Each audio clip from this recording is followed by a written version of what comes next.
You're not going to believe this, but guess who thinks Michigan has a shot at the playoffs? Paul Finebaum. What? I told you wouldn't believe it.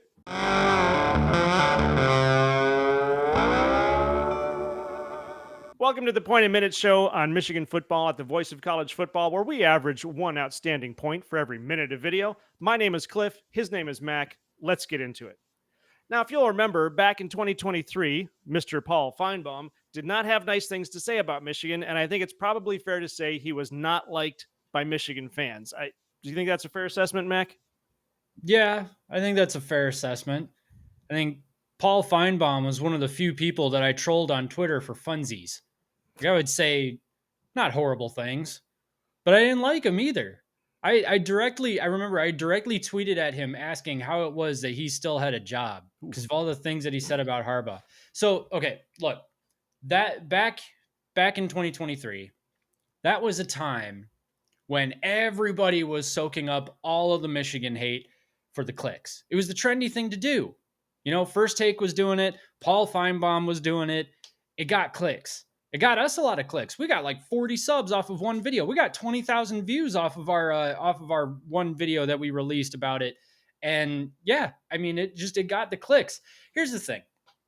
Sports media has had this issue for a while, or I guess sports commentary, I should say, where they're pretty clearly just in it for the clicks. At least political or like economic commentators at least try to look like they're not in it for the clicks, mostly.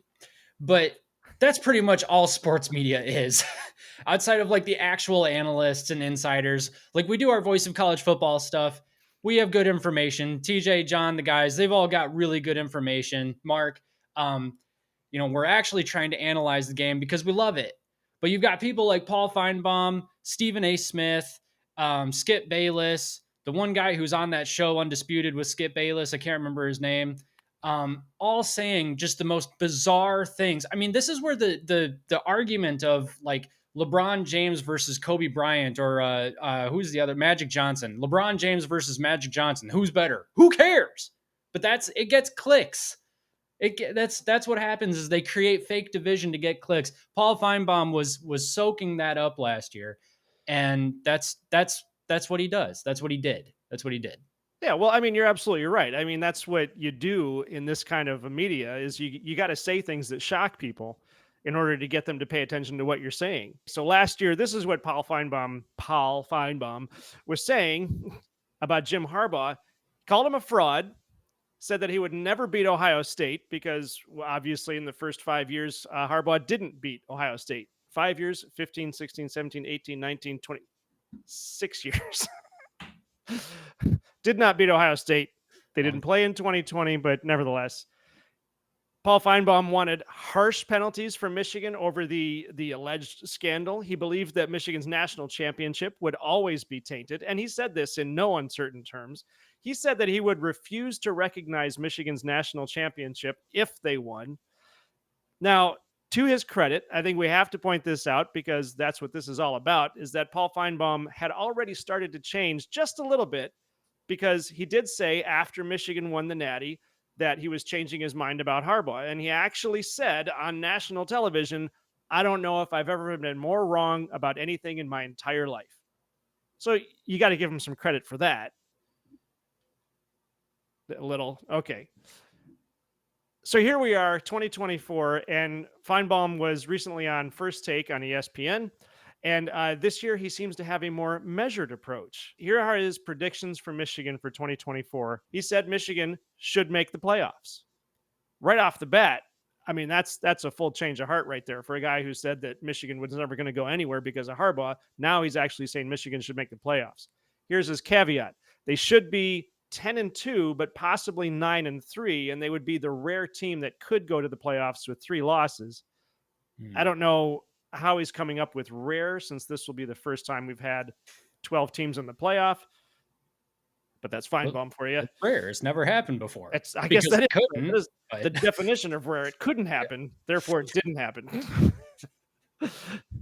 He says the tough games are Oregon, Texas, Washington, and Ohio State, which I think everybody agrees that those are the tough games. But he also says that Michigan will for sure lose to Ohio State, so they have to win 2 of those other 3 games against Oregon, Texas, and Washington. So, Mac, we'll get to OSU in a second, but is he right about the playoffs? So to me, it comes down to Penn State and Notre Dame. All right, I've thought about this for a little while. I think Penn State and Notre Dame are kind of the wild cards that I would say that Michigan fans would probably want to pay a little bit of attention to see what Michigan's playoff fate is. So just looking at Penn State real quick, Lindy's has them at number 11 in the preseason. They open at West Virginia in the Backyard Brawl. That rivalry is back. That's a pretty sweet name. Really like that. West Virginia is going to be looking for some revenge. I've heard good things about the Mountaineers this year. That's going to be a tough game. We'll see how it goes. They have a stretch, Penn State does, about midway through the season of at USC. If they can get a defense, that'll be a tough game. At Wisconsin, I don't really know what to expect about Wisconsin. They've got a lot of question marks, I think, but Luke Fickell's a good coach, so we'll see. And then home for Ohio State. So to me, if they win the former two and they also beat West Virginia, then I'd expect Penn State to be, the quote unquote bubble team. Not necessarily on the outside looking in, but one of those teams that if they have a good enough resume and Michigan's got 3 losses, but Penn State only has 2, Penn State probably gets the nod there. And they also don't play Michigan, which actually hurts Michigan more than I think it does Penn State, because Penn State pretty much always loses to Michigan at this point, especially when they have a good team. Then there's Notre Dame. So Lindy's has Notre Dame at number 8 in the preseason rankings. They open the season at Texas A&M, who Lindy's actually has a number 19. I understand Texas A&M not exactly, on a good stretch right now, but they're not exactly like a roll over and die kind of team either. So that's going to be a huge game. Then I think Notre Dame's kind of got some smooth sailing until about game 9, which is a game against preseason number 10, Florida State, number 10 according to Lindy's. Florida State, they're losing a lot on offense, but they've got a pretty solid defense, and Mike Norvell is a pretty good coach. So that's going to be a tough game too. Then Notre Dame has the season finale at USC. Again, if they can get a defense and Marcus Freeman can count to 11, that could be a tough game. To me, they need to win at least 2 of those to stay in that 9 to 12 ranking range. So all of that kind of puts a lot of pressure on Michigan to get as many high-profile wins as they can. So if Ohio State is coming in like number 1 into the game against Michigan, then it really shouldn't matter if Ohio State wins that game. I understand we'll get to that in a second. But in terms of Michigan's ranking coming into the playoffs, I don't think that a loss to Ohio State would cause Michigan to tumble unless Michigan already has a loss. And if Michigan already has a loss, then it really comes down to, I think, like Notre Dame, Penn State. I'm even looking at like a Missouri or an LSU or an Oklahoma State. Who are those other teams in that 8 to 12 range, probably closer to like the 9 to 12, 10 to 12 range, that could potentially have just even a slightly better resume than Michigan. But I mean, if Michigan ends up, there's a couple of weird things that could happen in Big Ten play. Like if Michigan ends up 10-2, but one of those losses is to Texas, then I think things could really get weird, because at that point, Michigan could have 2 losses and still end up in the Big Ten championship game. Things just are about to get really weird. Maybe this is the big one. Then we want to talk about Ohio State, but maybe Ohio State isn't as big as we think anymore because of the expanded playoff. We're not really sure what the game means right now. But is Paul Finebaum right about Michigan's chances against Ohio State? Is that just straight up loss right now, and just mark it down in the books that it's a loss? What do you think? So short answer, no. I mean, but I'll level with you. Like, I don't exactly feel great about Michigan's chances against Ohio State this year either. I don't know how anyone could look at that roster and the $20 million price tag and feel great about going up against it. I mean, on paper, it looks really good. But as Josh Pate said one night on his show, that's why they don't play the game on paper. The game is played on a field, obviously. I mean, I also didn't feel great about Michigan's chances in 22 or 21. I did actually in 23 this last season, and that turned out to be a close game. So apparently the more nervous I get, the better Michigan does. There you go. Ryan Day, we've talked about this a lot. Ryan Day is a really good coach, but he's got an all-star team right now. And they kind of seem to have that mentality. Whether that ends up being the mentality coming into the season, coming out of fall camp, we'll see. But I was listening to Locked On Big Ten earlier, And he was saying, I can't remember his name, but he was saying that there's been some educating being done to the new players that are coming into Columbus. They've been educating them about exactly what the rivalry with Michigan means. And I think that there's a bit of added pressure on Ryan Day. I mean, simply because of what Urban Meyer and Jim Tressel have said, saying that it's probably the best roster in Buckeye football history.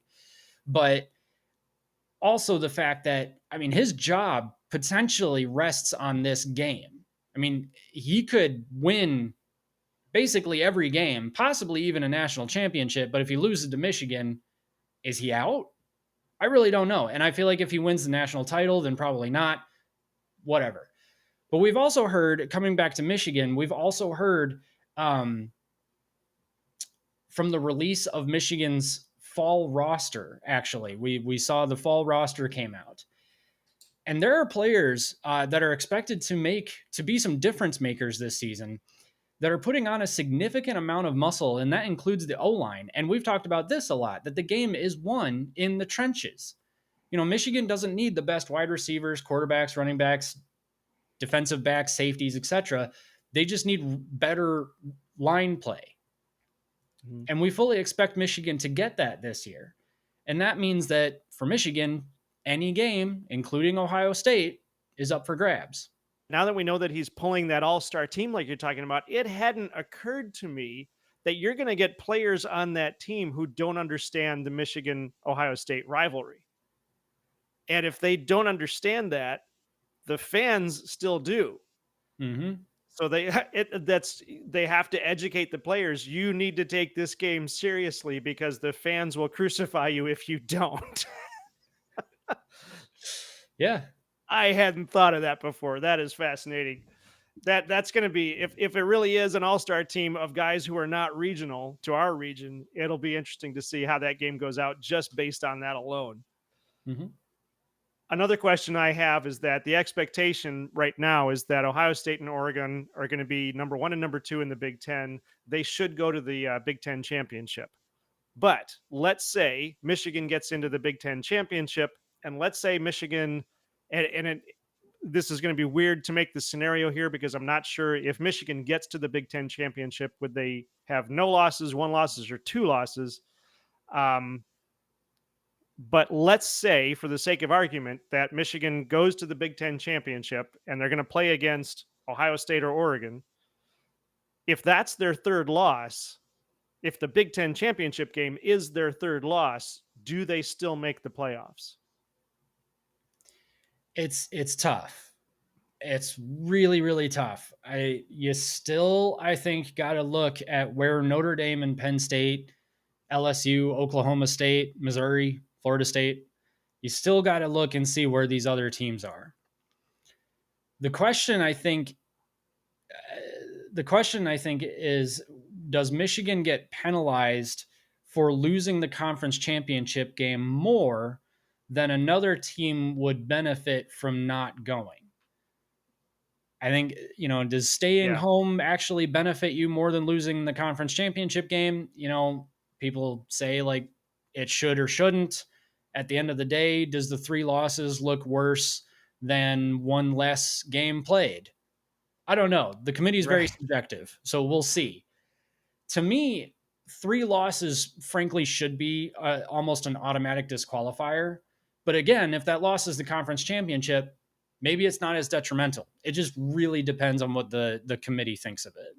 So I guess we'll just have to see with Paul Finebaum if he maintains his positive outlook towards Michigan or if that waxes and wanes as the season goes on. I don't hold out a lot of hope that Finebaum's going to maintain that positive attitude, but that's just me. What do you guys think about what we were talking about? Leave us a comment and let us know. If you want more great football analysis, check out all the shows right here on Michigan Football at the Voice of College Football. Check out all the channels on the Voice of College Football. You can also catch Mac and I live on the Big Ten Team Rivalry Show Monday nights at 8 right here on YouTube. Mac, take us out. This is Michigan Football at the Voice of College Football.